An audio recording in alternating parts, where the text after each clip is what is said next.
মুচকি হেসো যদি কোথাও হেরে যাও। ওই জয়ের প্রয়োজন হয়তো তোমার চেয়ে বেশি অন্য কারো ছিল। মুচকি হেসো যদি কিছু হারিয়ে যায়, হয়তো যার ভাগ্যে ছিল সে তা পেয়ে গিয়েছে। মুচকি হেসো যদি মন ভেঙে যায়, কারো মন জোড়ার জন্য হয়তো কারো মন ভাঙার দরকার ছিল। আর যদি তবুও মনের মধ্যে কোথাও না কোথাও কষ্ট থেকে যায়, তবে তা ভাগ করে মুচকি হেসো।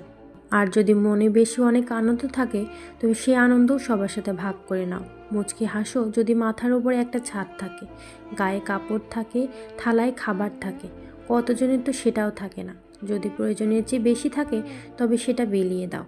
মুচকি হাসো যখন বারবার এই ভেবে হতাশ হয়ে যাও যে এর চেয়ে এটা ভালো হতো, এর চেয়ে ওটা ভালো হতো, তখন এই ভেবে মুচকি হেসো এর চেয়ে খারাপ কিছু হলে তখন কি হতো। মুচকি হাসো যখন কেউ জিজ্ঞাসা করে জীবনযাপনের সঠিক উপায় কী।